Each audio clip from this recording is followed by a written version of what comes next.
Olá, começando a gravação de mais um episódio do podcast, hoje com a participação do Bruno Giardini Mader. Ele é o psicólogo, coordenador do curso de Psicologia da Faculdade Pequeno Príncipe, mestre em Psicologia pela Universidade Federal do Paraná. Bem-vindo, Bruno.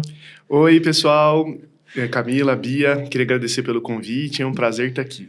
A gente que agradece você ter aceitado vir conversar um pouquinho sobre a gente. Eu queria aproveitar para começar perguntando para você, quem é o Bruno? Da onde veio o Bruno e como que o Bruno se tornou psicólogo? Então, eu sou paulista, sou nascido em São Paulo, criado em Campinas. Quando eu fui fazer vestibular, eu resolvi sair de São Paulo. São Paulo é uma cidade muito intensa. Eu adoro, tá? Não, eu também adoro. Amo São Paulo no fim de semana, assim, dia de semana. Fim de semana. Eu ia pro colégio, eu demorava 2 horas para voltar de ônibus para casa, eu não morava longe do colégio. E aí, fiz vestibular em alguns lugares do Brasil, e um dos lugares que eu passei foi aqui em Curitiba, na Universidade Federal, e vim para cá há 21 anos atrás, fazer, então, o curso de Psicologia na Universidade Federal. E, época de começo de faculdade, juventude, queria muito entender, assim, tipo, o pensamento, como é que as pessoas funcionavam. E comecei, então, a fazer o curso lá na Universidade Federal. E o curso da Universidade Federal é um curso bastante denso, teoricamente, né? E a gente fui estudando e fui tentando me encontrar, porque eu não me imaginava atendendo pessoas. Eu me imaginava estudando pensamento. Então, a perspectiva de se transformar num clínico, né, de alguém que atende, que ajuda, que apoia as pessoas, foi uma construção, assim, durante a faculdade. E um dos lugares que eu achei bacana, assim, das possibilidades que apareceram foi o Hospital das Clínicas. Então, fiz um estágio na clínica médica masculina e feminina, lá no Hospital das Clínicas, no serviço de psicologia lá.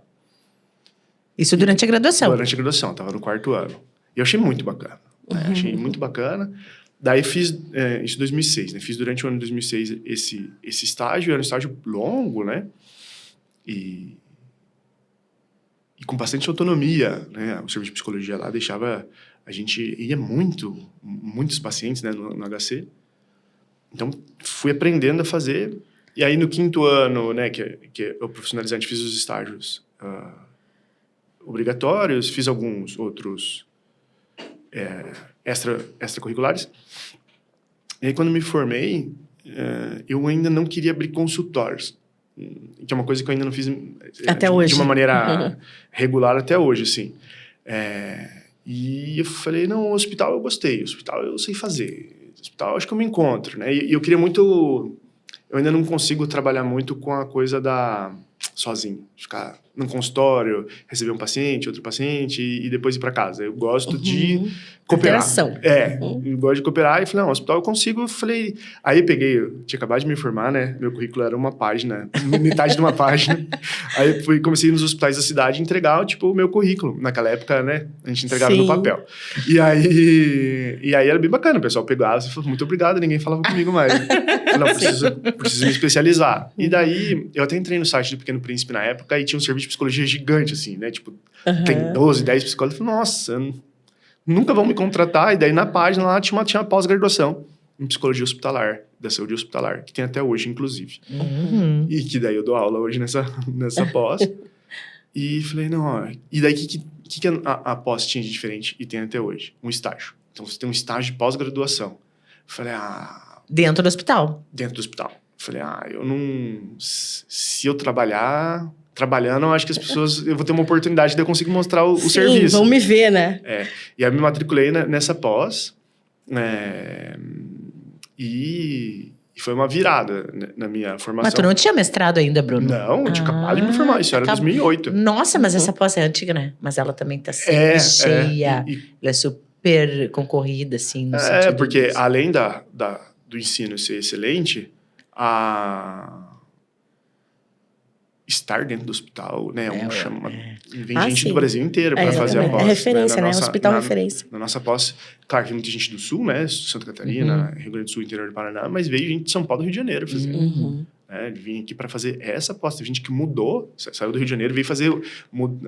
Quando eu fiz, né? Depois teve isso também. Teve uma colega nossa que mudou do Rio de Janeiro, ficou 1 ano aqui, porque o estágio são 600 horas, dá mais ou menos 11 meses, 10 meses de estágio, a depender da carga horária. E aí o pessoal mudou e fez. E aí eu adorei. E aí a pós foi muito bacana, porque inclusive foi a nossa diretora hoje de extensão, né, Tatiana Forte, que coordena a pós, e na época eu queria ter experiência. E aí eu queria trabalhar logo, e aí tem o prazo, né, tipo... Sim. E aí daí um amigo meu ainda estava na faculdade, ele começou a fazer estágio no Hospital Trabalhador, e eu falei, eu também quero, será que tem estágio de pós? Daí fui conversar, na época, com a Tatiana na faculdade de Pequeno Príncipe, e aí ela falou, eu falei, eu quero fazer na KT. Ela falou, tá bom, daí você faz lá. Eu falei, não, mas eu quero fazer no Pequeno Príncipe também. Ela falou, você quer fazer os dois? Eu falei, quero fazer porque os dois. estágios são em vários hospitais. Não, era só no Pequeno Príncipe. Aí você podia escolher outro. Você falou, não, eu quero fazer os dois. Eu fiz 1000 horas eu fiz 450 no HT, fiz 600 no Pequeno Príncipe. E aí, quando tava acabando o meu estágio, porque... você podia escolher, não é que você podia escolher, você podia dizer assim, eu gostei dessas especialidades para trabalhar, e aí o serviço de psicologia te direcionava numa das que você escolheu.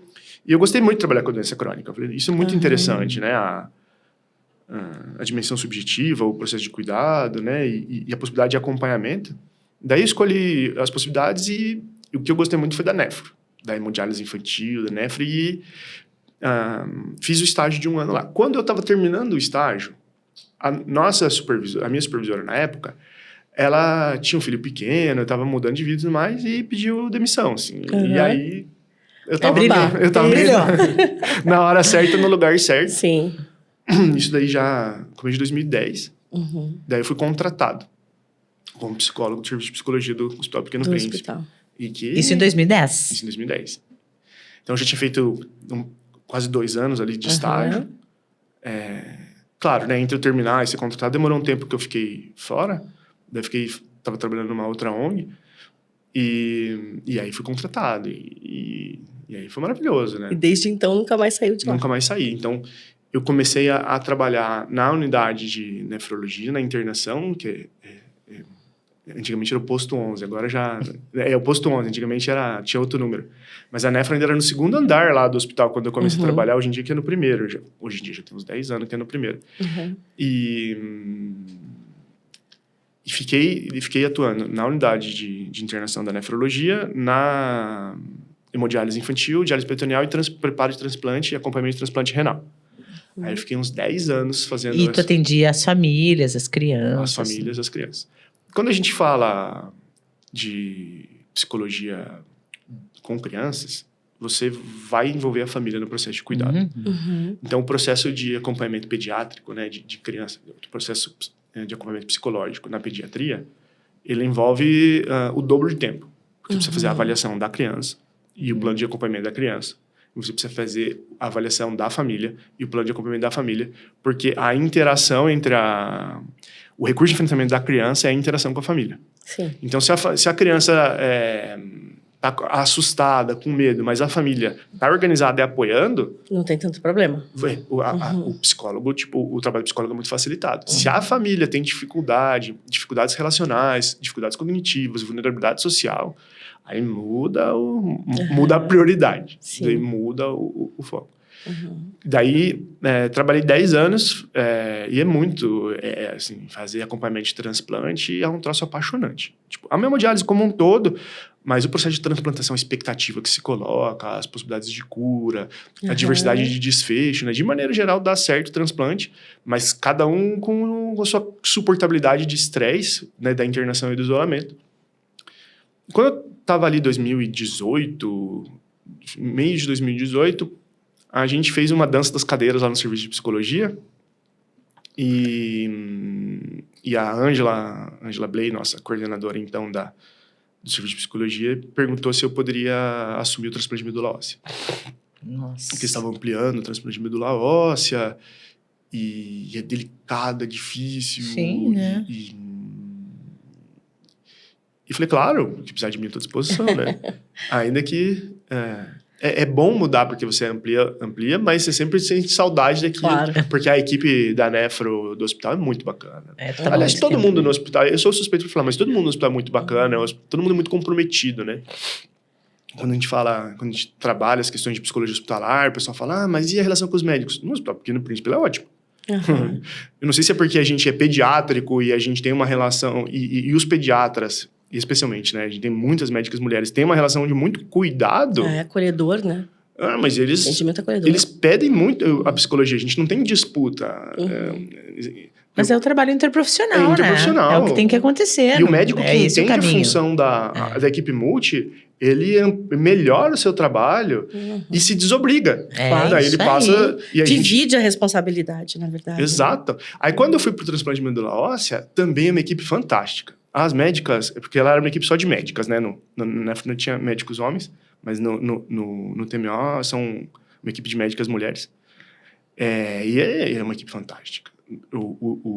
Todas são. É que tem um carinho especial pelas duas equipes. E o nível de exigência emocional, o nível de resiliência, o nível de enfrentamento que o transplante de medula óssea exige, não que o transplante renal seja pouco. É intenso. Mas o transplante de medula óssea é uma exigência emocional muito grande. O isolamento é muito tempo. Esse é o problema, isolamento. No nosso hospital é muito bacana que a gente faz o transplante de medula óssea para as leucemias, né, para os cânceres, mas o nosso hospital ele é muito qualificado. Eu não vou conseguir falar dos termos médicos, mas eles conseguem fazer transplantes de doenças genéticas, de outras formas de doenças, com o transplante haploidêntico. Não, haploidêntico é o mais... Bom, eu não lembro agora bem certinho os nomes, mas é o haploidêntico, o não aparentado... Bom, as médicas lá depois vão me puxar a orelha. Mas tem um que é mais difícil, assim, que eles conseguem fazer o transplante com 50% de compatibilidade. Esqueci o nome. E aí, para doenças genéticas, não é todo serviço de transplante de medula óssea que consegue fazer. Você precisa ter uma tecnologia, um conhecimento próprio. E o nosso faz. Então, eu tive a oportunidade de atender, por exemplo, uma menina... que veio do interior do Brasil, que ela era um bebê saudável, gordinho, bonitinho, bochechudinho, lindinha, e que a mãe fez o teste do pezinho e deu problema, imunodeficiência primária. E aí, cara, ela precisava da indicação, então você tem um bebê que é saudável, e você tem a indicação de fazer um procedimento altamente estressante, invasivo, difícil e arriscado. E aí, quando a menina internou, a mãe da criança falou assim pra mim: eu me sinto num filme de ficção científica. Porque eu preciso acreditar que ela tá doente e eu não vejo a doença. Ai, que difícil. Então, a elaboração desse processo, o apoio desse processo, né, a construção psíquica da dotação de sentido dessa experiência, não tem um repertório social que ela possa alicerçar essa experiência. Então, por exemplo, assim, não que câncer e leucemia seja fácil, não é. Mas o pai viu o filho doente. Né, ele vive aquilo junto. De maneira geral, a leucemia, o pai, a criança, ela fez um processo de químio, se curou e teve recidiva, ela vai para o transplante. Então, eles têm a vivência de um processo de adoecimento. E quando ele chega no transplante de medula óssea, a expectativa é alta e positiva. Isso vai acabar. Esses casos como esse que eu coloquei, é outra dimensão. Tipo, não sei o que está acontecendo, eu nunca passei por isso. De repente, estou dentro do hospital. E não posso sair, e vou ficar um tempo... E não sei o que vai acontecer. Não tenho expectativa nem alta nem baixa, não tenho expectativa. E tô porque morrendo. Eu sei o que vai acontecer. E aí... Que loucura. E aí a gente vai... E aí a gente vai trabalhando o apoio porque... Tem que ser um manejo não só para a criança, como principalmente para a mãe, né? Para ela entender o processo da doença. Especialmente nesse caso que é um bebê, né? Então a gente vai trabalhar a família. Porque daí, uma das coisas que é interessante da psicologia hospitalar, que as pessoas vão perguntar, é assim, mas como é que você trabalha psicologia hospitalar? Porque o que a gente conhece é o consultório psicológico. Isso. De maneira geral, que é amplamente conhecido e difundido socialmente, muito bem aceito, é a psicoterapia. Então, você tem o seu problema, você marca um horário com o psicólogo, você vai lá e conversa com os seus problemas com o psicólogo e vai encontrando, vai entendendo o que está se passando, vai encontrando estratégias de lidar, melhora. De maneira geral, isso. Mas o que você faz no hospital? Porque a pessoa não procura um Exatamente. psicólogo. Ela procura um transplante de medula óssea. Chega lá o psicólogo, boa tarde, né? Uhum. Parece às vezes um pouco até invasivo, assim, no sentido de... Vai Parece. vir um psicólogo aqui pra falar comigo. Meu, eu tô aqui resolvendo o problema do meu filho, você ainda quer conversar comigo?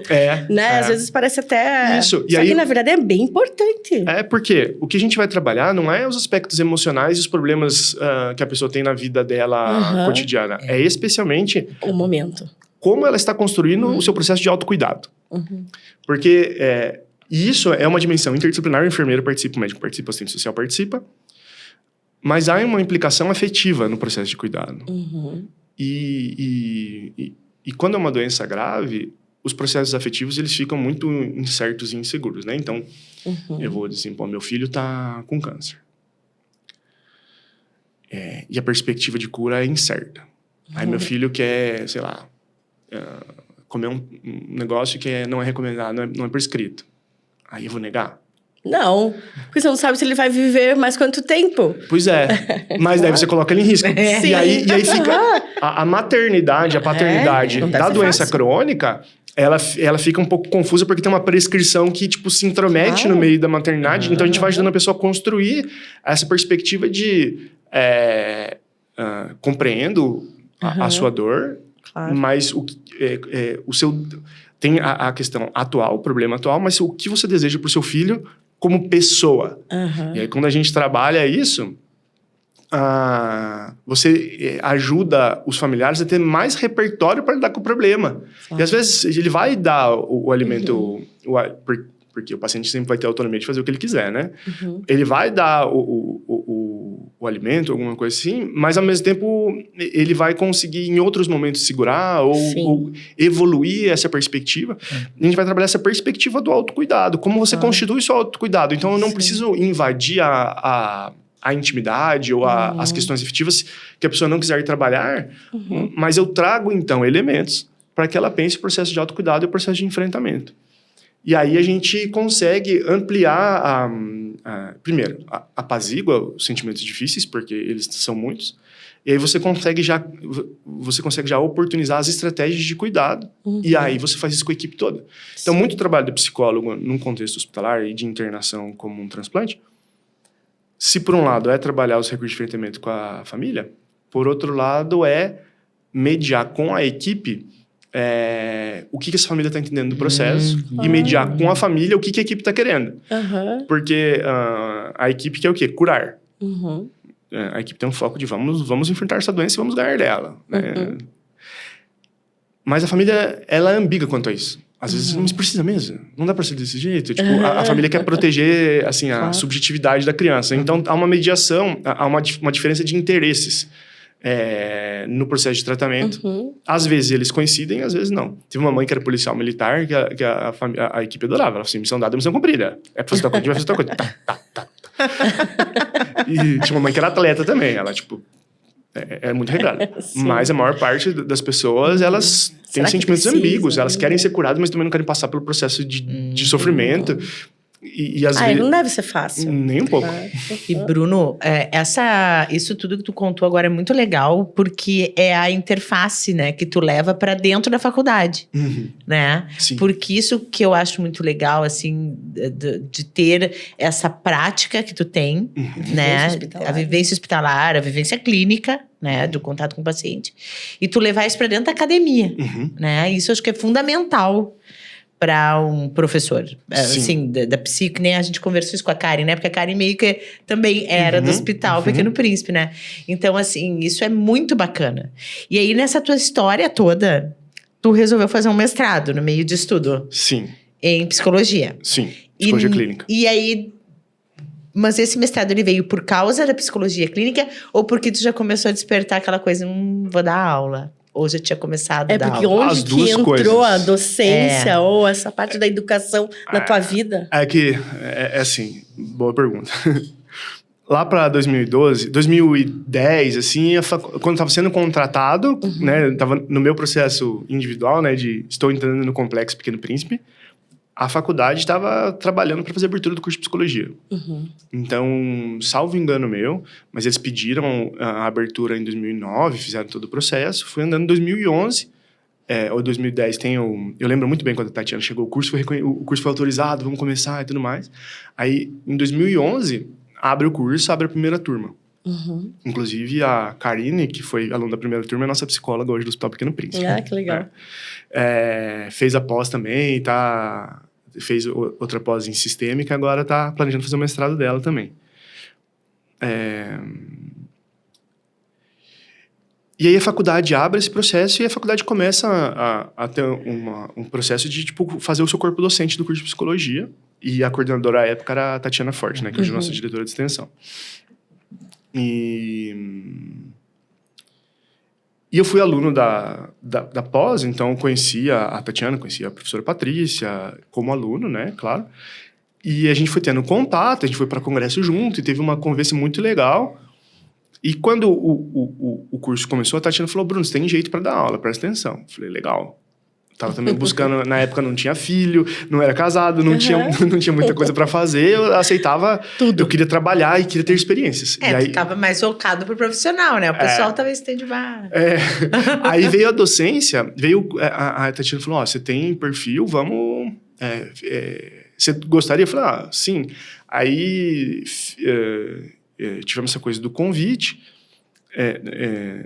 Nesse momento não foi um convite, né? Foi tipo, você tem perfil. E daí eu fui buscando formas de fazer e pensando.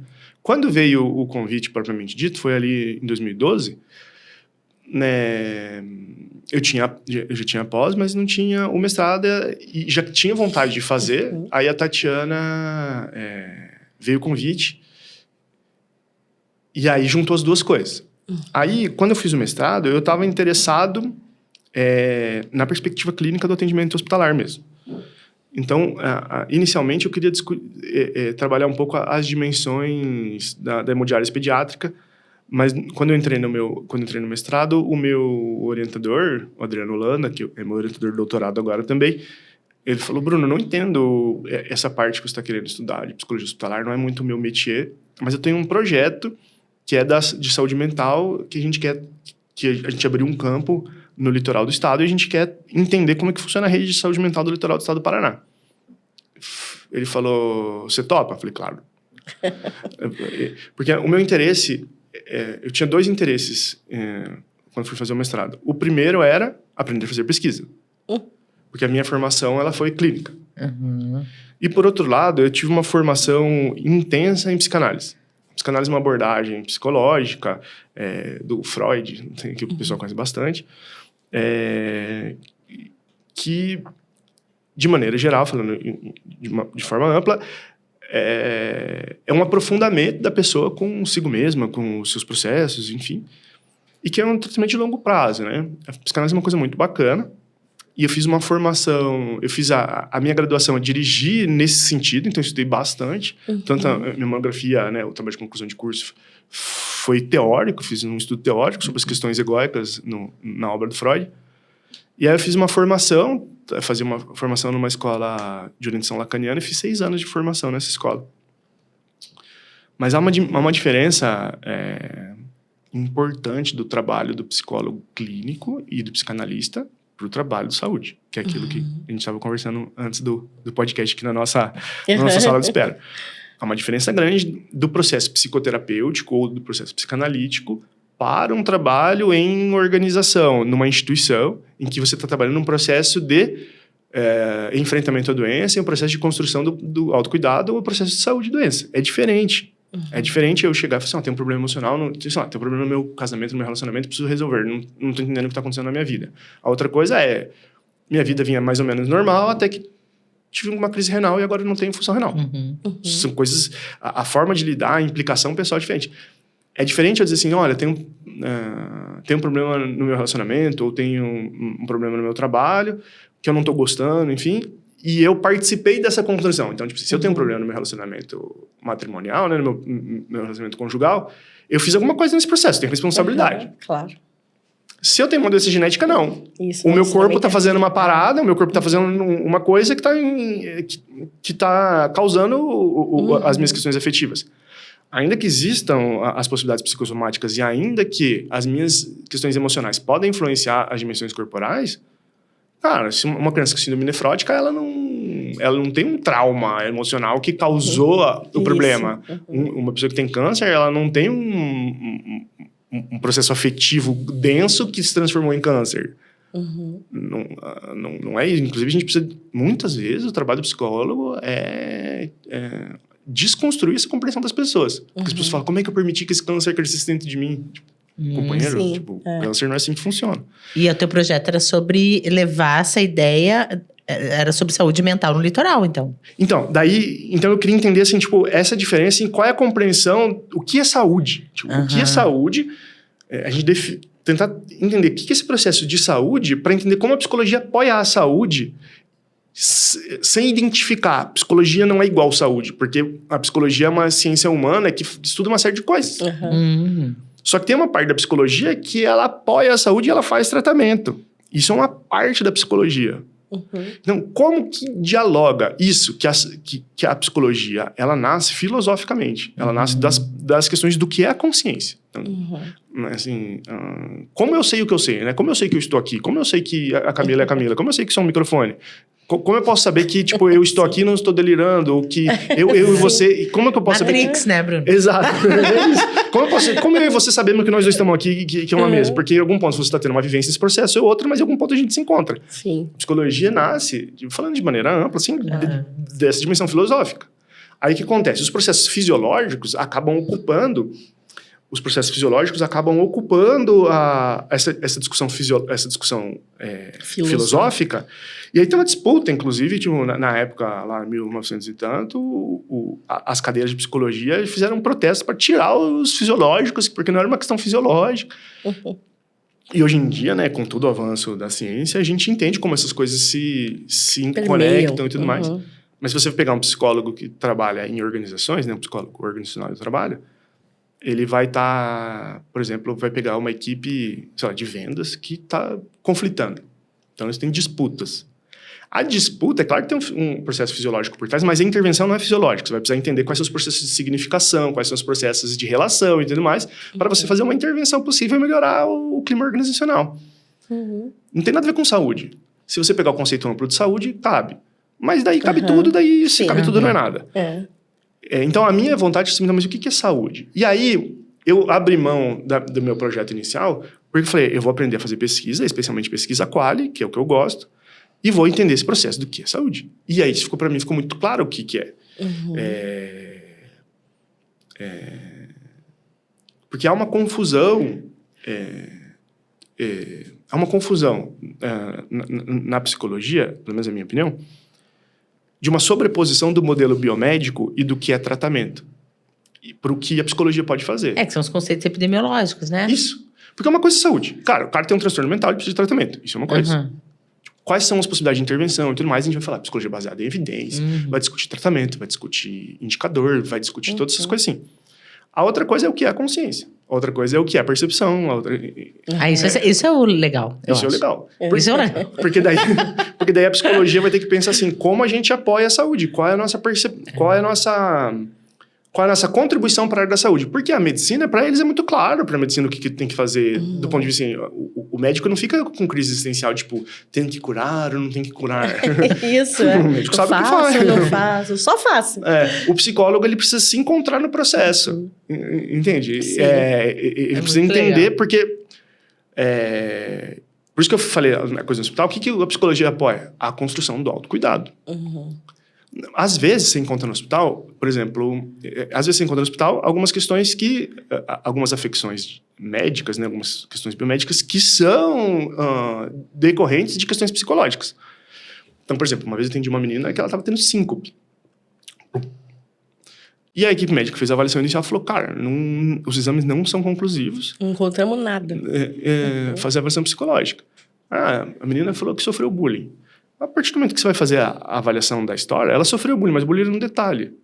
Aí ela tinha um irmão com deficiência, tinha uma mãe que cuidava do irmão o tempo todo, tinha uma avó que ela era apaixonada pela avó, a avó faleceu, e aí ela tinha um namorado que terminou com ela, e aí, tipo, ela tem 15 anos. Não deu conta de todo o estresse e não estava dando conta de ficar, tipo, em vigília. Bom... Temos uma boa hipótese do porquê isso está acontecendo. A gente consegue fazer intervenções para ela dormia para fugir. Ela pagava pra fugir. Não tava dando conta isso. Até vi uma postagem sobre isso. Por que você dorme tanto? Eu não durmo, eu fujo.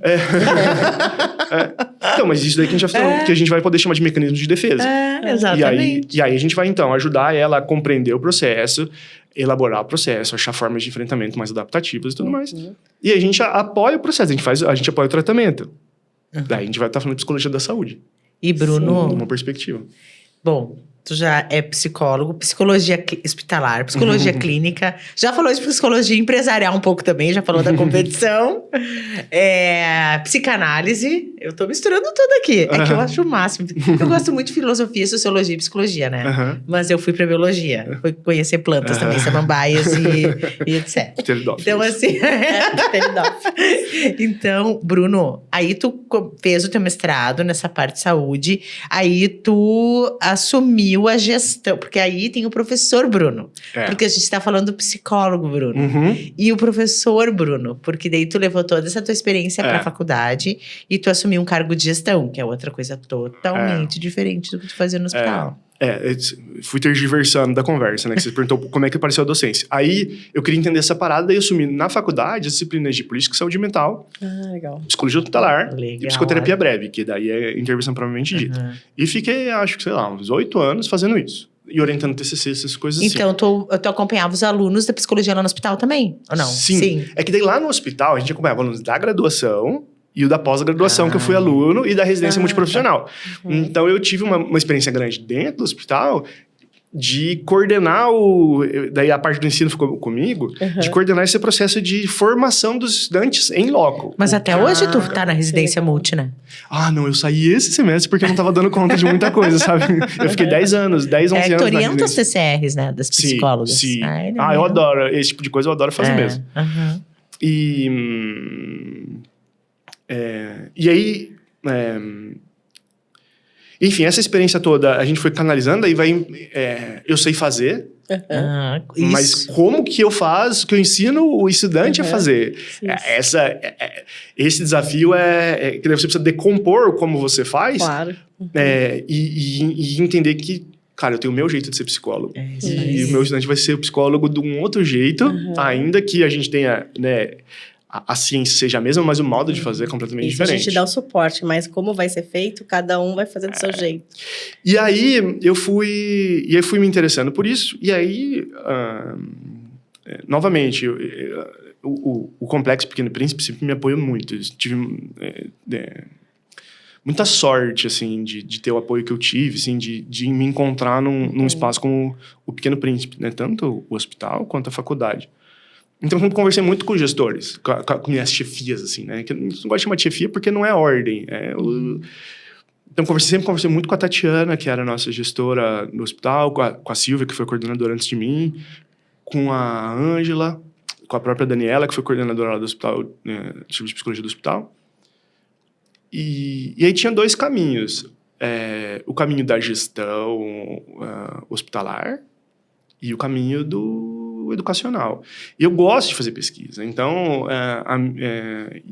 cara, quando a gente vai trabalhando, a gente não se vê assim, eu quero ser gestor. Tipo, eu gosto de ajudar as pessoas. Aí, então eu tinha muito interesse em, tipo, tem o PECs, se eu construir minha carreira, talvez eu possa orientar mestrado, doutorado.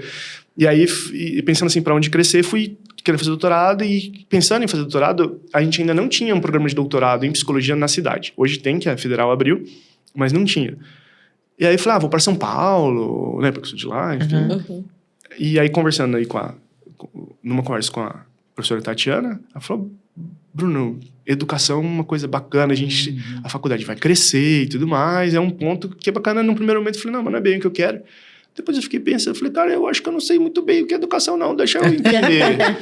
E aí, eu comecei a fazer, tipo, algumas disciplinas... A gente entende. Nós já passamos por esse processo. E é incrível, né? Porque a educação, tipo, ela é como se fosse psicologia, só que com outra perspectiva, assim. Porque a gente tá falando de formação de consciência, a gente tá falando de aprendizado. Eu fui fazer algumas disciplinas isoladas no doutorado da PUC, que eu ia fazer inicialmente na PUC. Minha ideia. Aí, o meu orientador de mestrado, o Adriano Holanda, ele se credenciou como orientador do programa de educação da Federal. E aí, juntou as duas coisas. Ótimo. Então,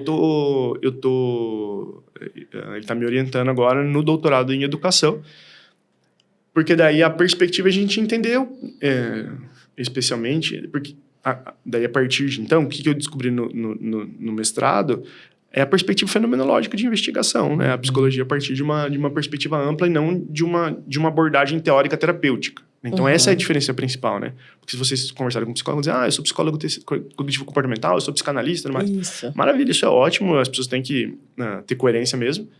Mas são processos de intervenção terapêutica. A investigação psicológica é um passo atrás, é um método científico igual, só que qualitativo. Exatamente. E aí a gente tem que pensar quais são os processos metodológicos e científicos de investigação psicológica. Porque quando você descobre isso, aí fica fácil disso. Você falou de organizacional, falou de psicanálise, fica fácil porque Claro, daí você tem, vê o todo. Você tem o processo. Uhum. E o processo falando em linhas gerais, assim, é meio que o mesmo. Uhum. É o processo de investigação do objeto qualitativo.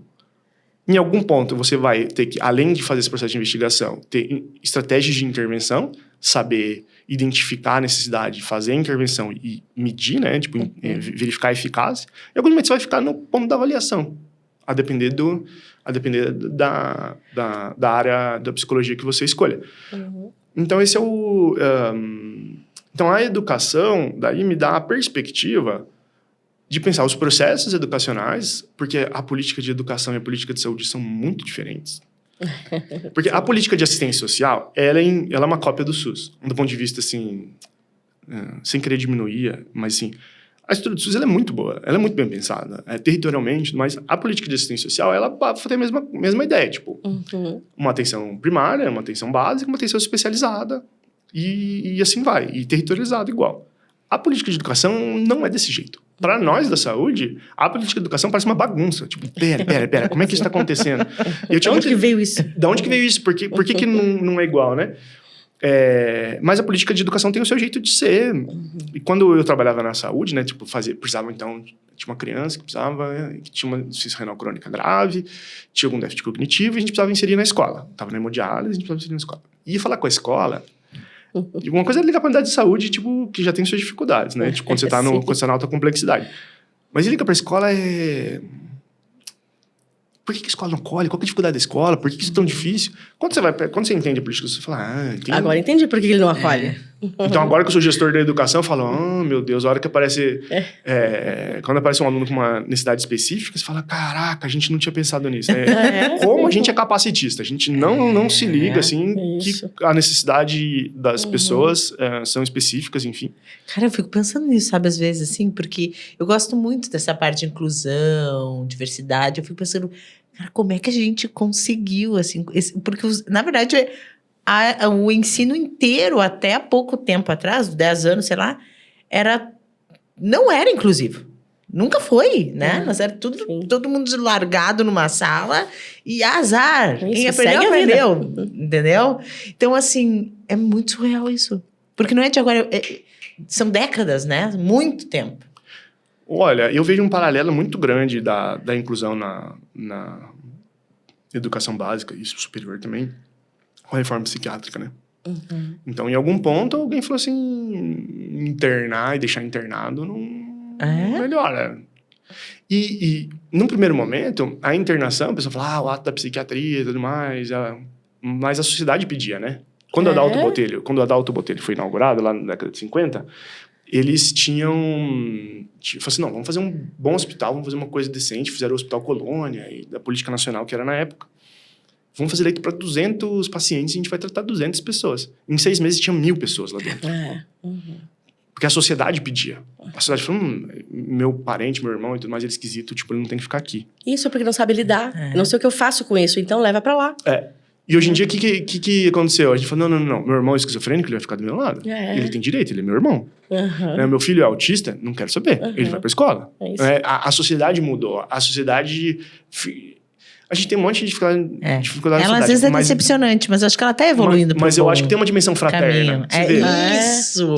Ai, que lindo isso! Né? Mas tem uma dimensão fraterna. É isso que os autistas estão ensinando pra gente, as famílias dos autistas estão ensinando pra gente. Eu digo assim... porque eu não tenho ideia e meus filhos não têm. Por isso que eu tô dizendo pra gente. Né? Mas assim, o que eles estão ensinando pra gente é do tipo assim... Cara, todo mundo é diferente. Entendeu? Quando a gente... Tipo, lá no hospital a gente estava discutindo um tempo atrás a acessibilidade do autista, né? Da criança autista. Então, imagina, criança autista, com TEA, que tem alguma sensibilidade específica. Se a gente não souber, a gente desorganiza a criança. E para organizar de volta, a gente causa um caos da família. Então, a gente criou lá no hospital o protocolo de atendimento à criança autista. E aí, a acessibilidade do autista é a previsibilidade. Então, a gente foi trabalhando aquelas ideias de storyboard para o autista conseguir fazer a punção da veia, né? Para criança que não é autista já é um terror. Pensa pro autista.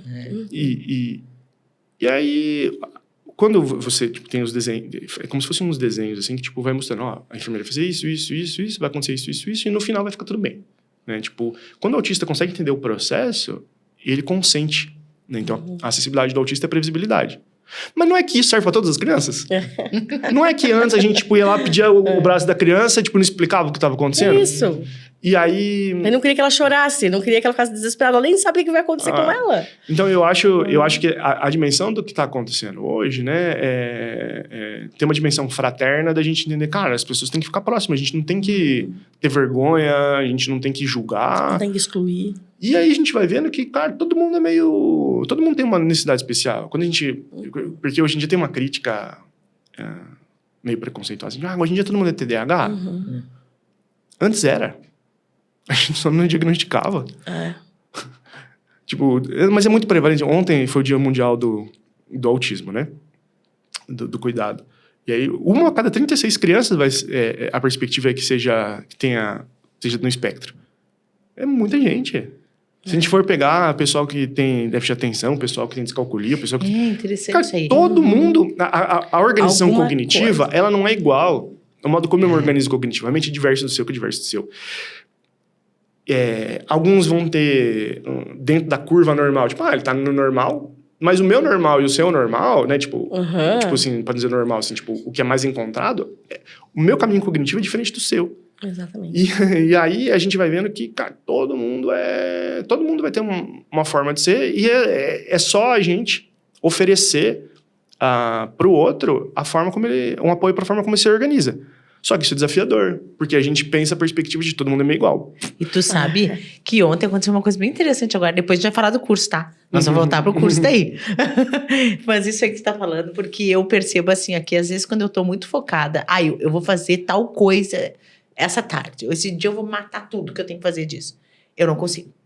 Só que os dias que eu tô muito assim, dispersa, fazendo várias coisas ao mesmo tempo, porque tem momentos que eu tô assim. Ontem era um momento, até falei, eu tava no WhatsApp com um amigo meu e disse, eu tô muito dispersa hoje que eu tô fazendo tudo ao mesmo tempo. Eu tinha com um monte de aba aberta, levantava ainda com a perna, com a botinha, saía arrastando aquela perna e fazia, e tudo funcionou. Mas eu tava no auge da minha dispersão. Eu acho, porque eu não tava focada numa coisa. E às vezes, quando eu decido focar, eu não consigo. Aí eu fico muito frustrada. Porque eu chego no final do dia e digo, fiz sei lá. Não consegui fazer nada. Uns 4 parágrafos, sabe? E aí o que acontece? Aí chegou uma outra professora, outra profileidinha, chegou pra mim, a gente tava conversando, mostrando a tabela e tal. Uma tabela de trabalho que a gente tá conversando. E aí ela... Não sei o que a gente conversou, eu disse, hoje eu tô muito dispersa, professor, eu tô fazendo tudo ao mesmo tempo. E ela bem assim, eu também percebi isso, às vezes parece que eu falo contigo e tu não presta atenção. Mas eu presto atenção em tudo, eu entendo tudo. Só que a impressão que dá é que parece que eu não estou entendendo o que ela tá falando. Mas é o meu jeito, mas eu tô entendendo. Mas sabe um problema que eu tinha? Mas ontem eu tava, assim, eu fiz muita coisa ontem. Quando eu comecei sem a dar focar aula, em nada.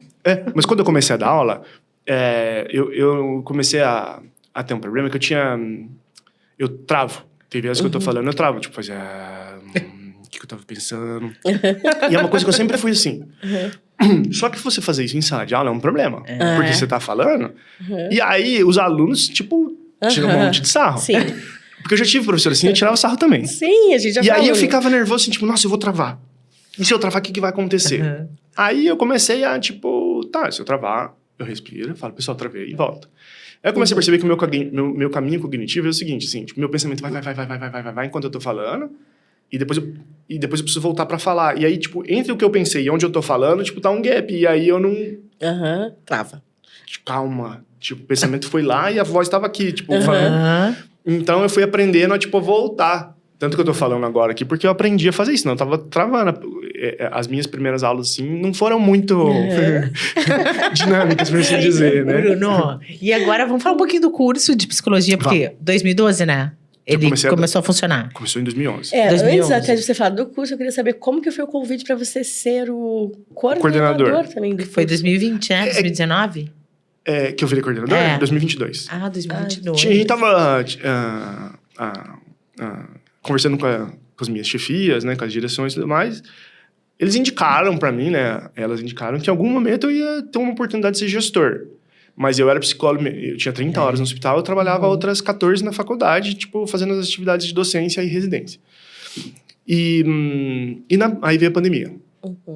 E aí, na pandemia, o trabalho no ambiente hospitalar, meu Deus. Foi o caos, né? Caótico, né? A tensão no ar, assim, que tinha. Todo mundo querendo fazer certo, todo mundo com medo. E no hospital aconteceu uma coisa muito interessante, assim, porque a gente tem pessoas no hospital que tem anos de hospital, que são, tipo, nossas referências, assim.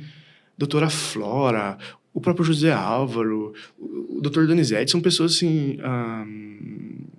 que tem muito tempo de casa, assim, só que já tem mais de 60 anos, mais de 70 anos, muitos deles. E na pandemia, esse pessoal teve que ficar um tempo em casa, tipo, aquele começo que ninguém estava entendendo o que estava acontecendo. E aí... Não que as nossas referências sumiram, mas elas não estavam presentes todo dia lá. E o hospital deu uma esvaziada do ponto de vista menos paciente. Mudou a nossa rotina. E a psicologia, na época, a gente combinou com o hospital que, como diminuiu o número de pacientes, a gente fez apoio à equipe. Inclusive, a gente fez um artigo e tudo mais, está publicado. Com os alunos da psico. Não, com os funcionários do hospital. Tá. Os psicólogos do hospital pararam de atender as crianças. Não que pararam, mas como diminuiu o número de atendimento de crianças, a gente fez o apoio para as famílias, para os colaboradores, porque estava todo mundo com muito medo. A gente fez não só o serviço de psicologia, mas a humanização estava junto, o CAC, que é o Central de Atendimento ao Colaborador, a própria CCH e o Núcleo de Qualidade. A gente fez uma ação interdisciplinar bem bacana no hospital. E a minha gestora, que era a Ângela, ela também tinha uma doença crônica, ela era idosa. E aí ela não estava lá. E aí, no diálogo, eu falei, Bruno, você vai ser referência para coordenar esses processos nesse momento.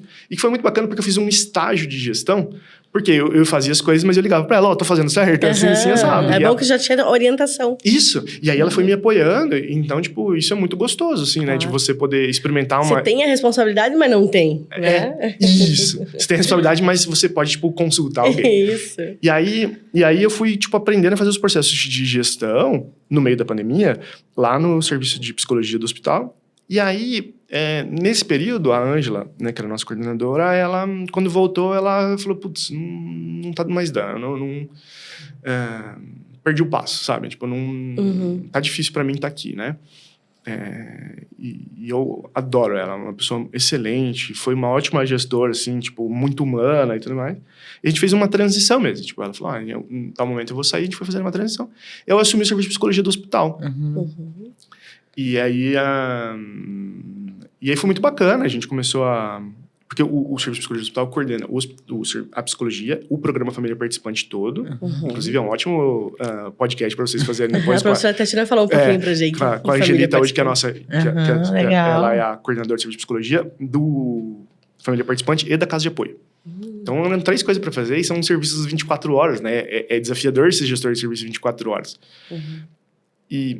E aí, nesse processo, a faculdade começou a... Na pandemia, né, todos os serviços tiveram uma perda, né? Tiveram uma dificuldade e com a gente não foi diferente.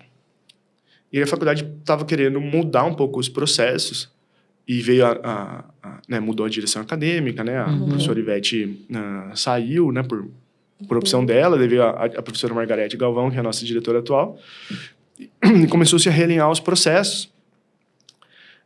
Como estava fazendo doutorado em educação, estava gostando dessa área e tudo mais. Porque no momento eu falei, puxa, eu não vou mais para educação, agora eu vou ficar gestor da saúde, né? Vou ficar... E estava adorando também. Daí o pessoal falou, você tem perfil e tudo mais, você quer assumir o curso de psicologia? Porque a não soube o que fazer. psicologia não é só assumir o curso, né? É assumir um dos maiores... É o terceiro maior curso, né? É o segundo. É o segundo, né? Medicina e psicologia, né?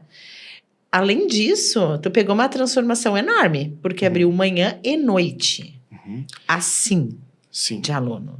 Mais a clínica também. A Vocês... clínica escola, É. sim. E, cara, eu adoro. Assim, pra mim é um desafio. Eu gosto das duas coisas. Pra mim... E aí... Enfim, eu coloquei na balança e tudo mais e vi que tinha uma boa gestora, tinha uma boa pessoa, assim, uma boa gestora no hospital. Pra poder ficar no teu Pra lugar. ficar no meu lugar. Uhum. E aí, a gente tá fazendo um processo de mudança, teve várias mudanças, né? Primeiro, ampliou para amanhã o curso. Uhum, Né? que O nosso era só à curso, noite, né? era basicamente noturno, a gente ampliou para amanhã, o que é muito bacana. O perfil do aluno noturno, o perfil do aluno matutino, Total. são perfis diferentes. Total, já dei aula à noite e sempre agora, né? Mas assim, é total.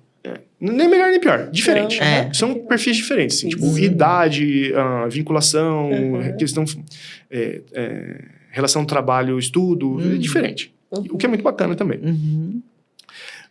E a gente tava precisando modernizar um pouco o curso, fazer mudança de matriz. Então, tipo, eu entrei, tipo, pra gente Nesse pensar numa momento. mudança de matriz. E a gente tava começando a implementar o ensino à distância e as disciplinas digitais. Uhum. Então, a gente teve que fazer esse processo como um todo. Num momento de dificuldade financeira, de reposicionamento, saindo Sim. da pandemia. Então, isso foi muito desafiador, né? Então, a gente foi ajustando, ajustou carga horária do docente, ajustou, fazendo plano, mudou a matriz, foi ajustando. E o nosso curso, hoje, ele tem a clínica escola, né? Eu acho que isso é um diferencial incrível. E aí, a gente foi tentando reposicionar, assim, qual é a nossa relação com o ensino. Isso. Cara, eu falo muito com os alunos, assim, falo com os nossos professores, falo com todo mundo, na verdade, é o seguinte: a gente não tem o melhor hospital da América Latina? Uhum. Eu quero ter o melhor curso da América Latina. A nossa realidade é essa. A gente precisa... Eu quero que o meu curso seja top 100 no mundo, igual o hospital é. Eu acho que isso que o hospital traz pra gente, tipo, deixa a gente sonhar. Eu acho que isso desde a Dona Eti Forte, sabe? Ela sonhou um dia em fazer, tipo, a melhor coisa pras crianças. E a gente tá todo mundo vivendo o sonho dela, né? Tipo, e eu acho que a inspiração da Dona Eti, da Eti Cristina, do José Álvaro, da Tatiana, da Patrícia, enfim, é uma inspiração que nos dá um norte. Ó, no Pequeno Príncipe você pode sonhar de fazer o melhor. É que abraça todo mundo, né? Aqui a gente vai fazer o melhor. Então eu quero fazer o melhor para os estudantes, mas a relação do ensino superior, eu não estou formando aluno. Primeiro que a gente não está formando aluno, são estudantes cabeças pensantes. Isso. A gente vai fazer uma formação cidadã a melhor possível. Maravilha. Mas eu tenho uma relação com a comunidade. E em 2019, a curricularização da extensão, a gente tinha isso para ajustar também, né, na nova matriz. E aí, quando eu assumi a coordenação, a gente começou a estudar essas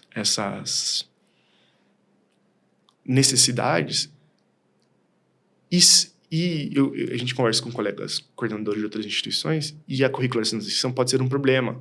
Porque você tira o aluno de sala, dá trabalho e tudo mais. Mas é a grande oportunidade. É óbvio. É a relação com a comunidade. É o que faz a gente existir. Também, né?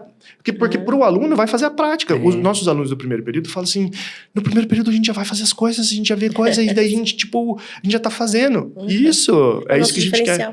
Então, quando a gente pega o curso, a gente precisa formar as melhores pessoas para quê? Para a gente ajudar as pessoas que estão nessa cidade. Hoje, no Hospital Pequeno Príncipe, a gente tem um dos ambulatórios, que é um ambulatório de neuropediatria, é de questões escolares. Dr. Anderson Nietzsche. Quando eu assumi o serviço de psicologia lá, ele veio conversar comigo: Bruno, a gente precisa fazer a avaliação psicológica das crianças. Precisamos, quais são as possibilidades que a gente tem do serviço de psicologia? Eu falei: doutor, é muito difícil porque a gente faz assistência das crianças internadas. Ele tem uma demanda de 5 avaliações psicológicas por semana. São 200 avaliações por ano. Isso, um ambulatório. Há uma demanda reprimida de avaliação psicológica. Para isso, sabe o que a gente está falando? De, tipo, antes elas não eram diagnosticadas? Sim. Como que a gente sabe se a criança tem TDAH ou não? Como é que a gente tira? Hoje a fila de espera é quase 2 anos para uma criança fazer uma avaliação neuropsicológica. O autismo não tem uma dimensão muito grande se você tem alguma prioridade ou não. Mas tem uma criança com uma necessidade que não tem uma necessidade adaptativa, ela demora. Então, a sociedade ela tem uma demanda pela psicologia, além das questões psicoterapêuticas, de melhorar, saindo da pandemia de saúde mental e tudo mais, a gente tem uma demanda de avaliação. E aí, quando a gente fala da clínica, é o seguinte, o nosso curso, ele não tem que formar a psicologia tradicional, sabe? Tipo, o cara vai sair do nosso... O nosso egresso vai sair do nosso curso e vai abrir o seu consultório numa sala em qualquer conjunto comercial de Curitiba. O que é bacana, pode fazer também. Mas não é só isso. Mas, meu Deus, olha o que a sociedade está precisando. A gente precisa, tipo, formar alunos que olhem para isso e digam... Eu vou ter o meu eu consigo fazer mais, né? Eu consigo criar novas possibilidades. Eu até posso ter o meu consultório, mas eu também posso fazer outras coisas. Uhum. Né? E são quantas vagas no vestibular? De manhã e noite? Hoje nós temos 50 à noite e 50 de manhã. 55, assim, que a gente consegue. Então, quando eu assumi o curso, a gente tinha 200 alunos, hoje a gente tem 440. Né? A gente ampliou bastante. Um ano? 1 ano e meio? 1 ano e meio. O curso da manhã ajudou muito, né? Sim. Mas esse ano a gente teve uma procura enorme.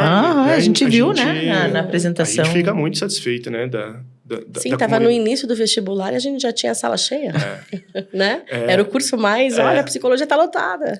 A comunidade... Porque a ascensão é essa, né? Tipo, a comunidade está reconhecendo o nosso esforço. Né? O aluno, hoje em dia, a gente tem... Na cidade de Curitiba, a gente tem 21 cursos de psicologia. Nossa, tudo isso? Tudo isso. Psicologia é o segundo curso mais com matrículas no Brasil. Né? Direito, Psicologia, Administração e Enfermagem. Então, tem psicólogo, tem oferta, todo mundo que quiser psicólogo com os mais diferentes valores de mensalidade. Né? A gente tem, tipo, grandes universidades que cobram R$3.000, a gente tem outras universidades que cobram 700, e tem universidade que cobra R$400 a mensalidade. Não vou entrar aqui no julgamento moral, mas eu vou dizer assim, cara, por que as pessoas vão escolher o meu curso, né? O curso que eu sou coordenador, né? O nosso curso. Então, pra gente é uma satisfação, tipo, as pessoas estarem escolhendo, porque alguma coisa a gente tá fazendo direito. Então, a gente pergunta pros alunos, por que vocês vêm pra cá? Primeiro, o Hospital Pequeno Príncipe me tratou muito bem quando eu era criança. Ou tratou alguém da minha família. E segundo, vocês estão... A gente sabe que aqui na Faculdade Pequeno Príncipe, vocês querem fazer uma formação qualificada. Sim, queremos. Por quê? Porque eu trabalhei no hospital e eu via, tipo, a dificuldade que as crianças tinham na prática, elas precisam ser ajudadas. Não é fácil. Não é fácil. Então, o psicólogo, ele vai trabalhar, ele vai precisar desenvolver estratégias de apoio. Então, eu acho que o pulo do gato da psicologia é a gente conseguir fazer uma formação que desenvolva esse sentimento de solidariedade, mas com competência clínica. Sim. Então, a gente vai ter a nossa clínica escola. Então, a gente está posicionando a clínica escola para quê? Porque os alunos precisam aprender a fazer psicoterapia, porque 70% dos psicólogos fazem.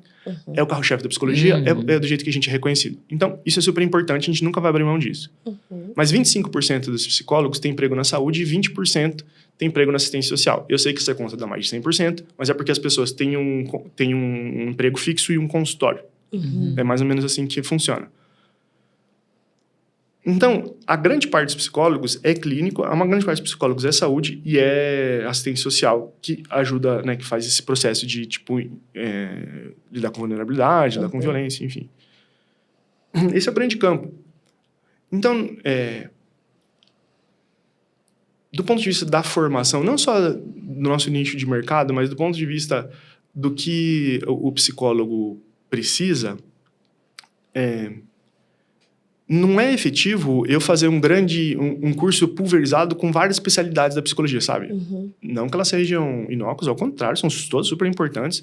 Mas a psicologia do esporte é uma coisa super bacana, mas que o mercado hoje vai estar por especialista. É o cara que se formou e quis para ir para essa área e se especializou. Então, o que eu preciso fazer como curso, né? Como gestor do curso? Dar base, a melhor base, para o cara ir para onde ele quiser. Então, se o meu aluno se o nosso estudante sair da faculdade e quiser ser psicólogo de esporte, ele vai saber por onde começar. Essa é... Mas o que a sociedade precisa hoje, né? Tipo, a grande demanda da sociedade e do mercado de psicólogo é saúde, clínica, assistência social, um tanto de psicologia nacional e um tanto de psicologia escolar, que é o grande mercado. Então, quando o nosso estudante sair, ele está pronto para colaborar com a sociedade nisso que a sociedade está precisando agora. E que tem bastante mercado para ele.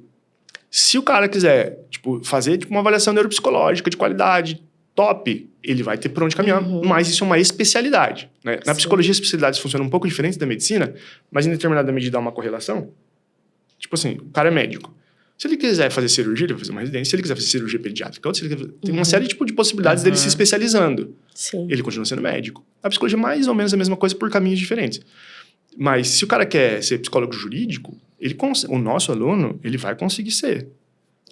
Mas ele vai entender que isso é uma especialidade. O cara, por exemplo, o nosso aluno que quiser fazer psicologia hospitalar, ele vai ter um grande repertório. Mas é uma especialidade, ele vai precisar se especializar. Isso, ele vai se formar psicólogo. Generalista. Isso. E aí ele generalista vai não é genérico.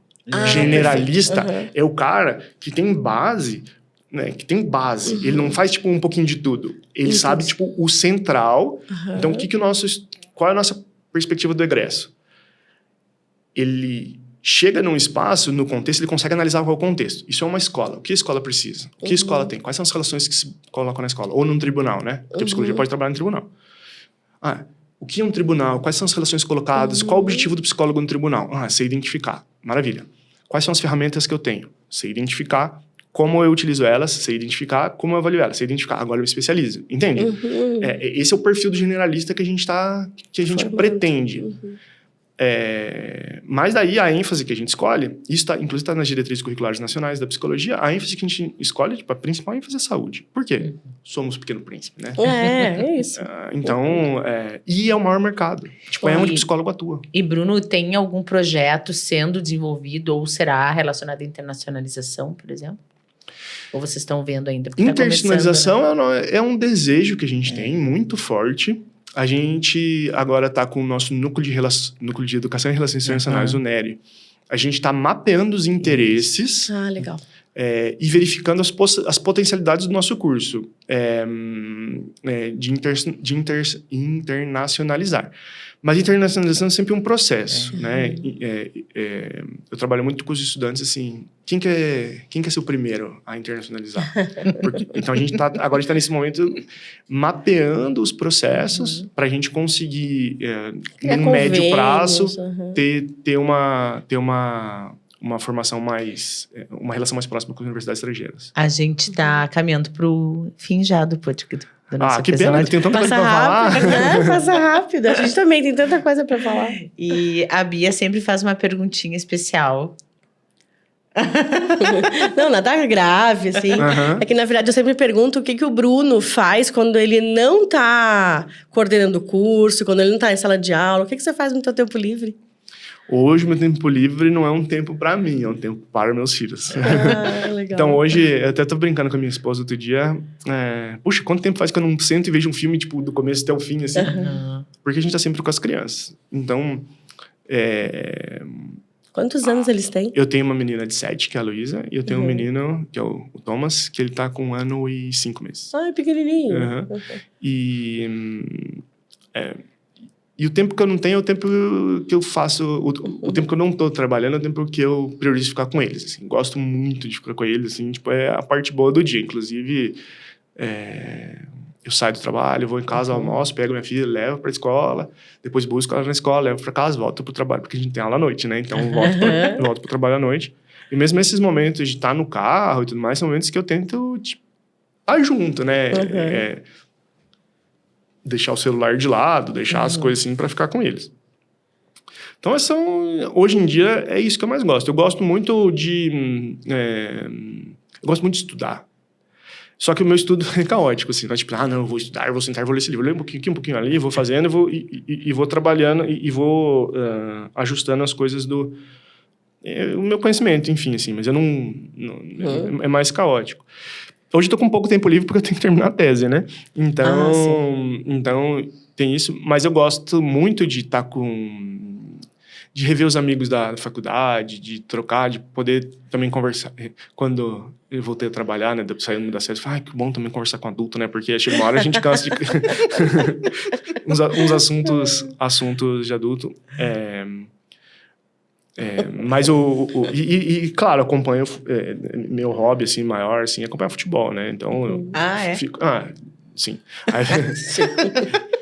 Aí, como eu não tenho tempo de acompanhar todo o futebol que eu gostaria, eu acompanho o Palmeiras. Então, os tempos... Teu time é o Palmeiras. É Palmeiras. Aí eu fico acompanhando o Palmeiras, mas ainda não tô com tempo ainda de de voltar a jogar bola e coisas assim. Espero em breve poder fazer isso mais. Mas hoje é com as crianças. Inclusive, meu Instagram é só... Tipo, eu não tenho muito tempo de usar, mas quando eu uso, posto coisa de criança, posto eu com meus filhos. Tipo, claro, a gente fala dos filhos, né? Mas tá junto com a família, né? Então, quando eu posso sair, a minha esposa me envia as crianças, é a parte alta da semana. Que legal. Bruno, então, muito obrigada pela tua participação. Foi muito legal conhecer, assim, a tua trajetória. Eu me encanto por esses temas, eu acho. Não entendo tanto, gosto, assim, do que eu leio... Assim, de maneira geral, não pego um livro para ler sobre, assim, psicologia, me aprofundar. O que eu sei é porque eu gosto de ler aquilo ali, ou de acompanhar, enfim, bem superficial. Mas foi muito legal ver essa tua perspectiva, assim. Tu foi pro hospital, tava na psicologia, foi pro hospital, do hospital tu foi pro ensino. Então, é uma caminhada muito bacana e dá muita cancha, né? Eu acho, assim, pro que tu tem que fazer agora, que é ensinar também. Né? Oportunizar a aprendizagem, né? Exatamente. Então, muito obrigada pela tua participação. Obrigada. Nossa, foi ótima a conversa. A gente sempre fica com um gostinho de quero mais. Mas isso é bom, porque daí a gente pode voltar outras vezes, falar de outros assuntos, né? Que eu acho bem bacana. É que eu acho que só a tua história na psicologia hospitalar tinha dado um podcast. Sim. A gente, né? Só isso já tinha dado um podcast. Tu ia contar muita história pra nós. Qualquer profissional do Pequeno Príncipe que contar a história no Pequeno Príncipe vai ter uma grande podcast inteiro, porque o Pequeno Príncipe é um mundo, assim, e cada um pega um detalhe, né? Se você pegar o cara que fica na catraca, ele vai ter um monte de história pra contar. Sim. A moça que entrega a mamadeira pras crianças vai ter. Mas, enfim, foi um prazer estar aqui. Sempre que vocês precisarem de mim, do curso, quero estar à disposição. Muito bacana a iniciativa de vocês também, da divulgação, né, da informação, como a gente precisa de informação de qualidade, né, de informação referenciada, isso, e de um jeito leve, né? Como você falou, não pego para ler, mas podendo ouvir alguém da área é bacana. Então, eu que agradeço aí a possibilidade de estar aqui. E o curso de psicologia vai abrir o vestibular daqui a pouco, né? 2024? 2024-2, todo mundo fica de olho no site do hospital. As aulas começam em agosto, né? Então, muito em breve aí a gente vai começar com as novas matrículas. No site da faculdade, né? No site da faculdade Pequeno Príncipe. Então, fiquem ligados que as inscrições para o vestibular, para psicologia e para os demais cursos, medicina, farmácia, biomedicina, nutrição, fisioterapia, educação física e terapia ocupacional, daqui a pouco vai... E os cursos de educação à distância, gestão ambiental, gestão de recursos humanos, análise de sistemas, estéticas e cosméticas, todos eles. Bruno tá na ponta da língua. Todos são qualificados. E os cursos de educação à distância, eles têm a entrada... são 8 entradas durante o ano. Então, quem quiser fazer esses cursos que eu falei, entra lá no site, procura. Exatamente. Fora o lato senso, né? Fora o lato senso. Quem já se formou psicólogo, tá vendo aí o programa, quer fazer um mestrado em ensino da ciência da saúde ou em biotecnologia da criança e adolescente, também é um lugar excelente. Inclusive com linhas de pesquisa relacionadas a questões cognitivas e psicológicas, do pessoal do Instituto de Pesquisa lá, a doutora Maria Lúcia, o Thiago Bara, que fazem um trabalho fantástico lá também. Muito bom. Bruno, muito obrigada pela tua participação. Arrasou no marketing agora. Então, a gente espera que vocês tenham gostado desse episódio. E vá lá no Instagram, segue a nossa página, se inscreve no YouTube, no Spotify. E até a próxima. Tchau, até a próxima.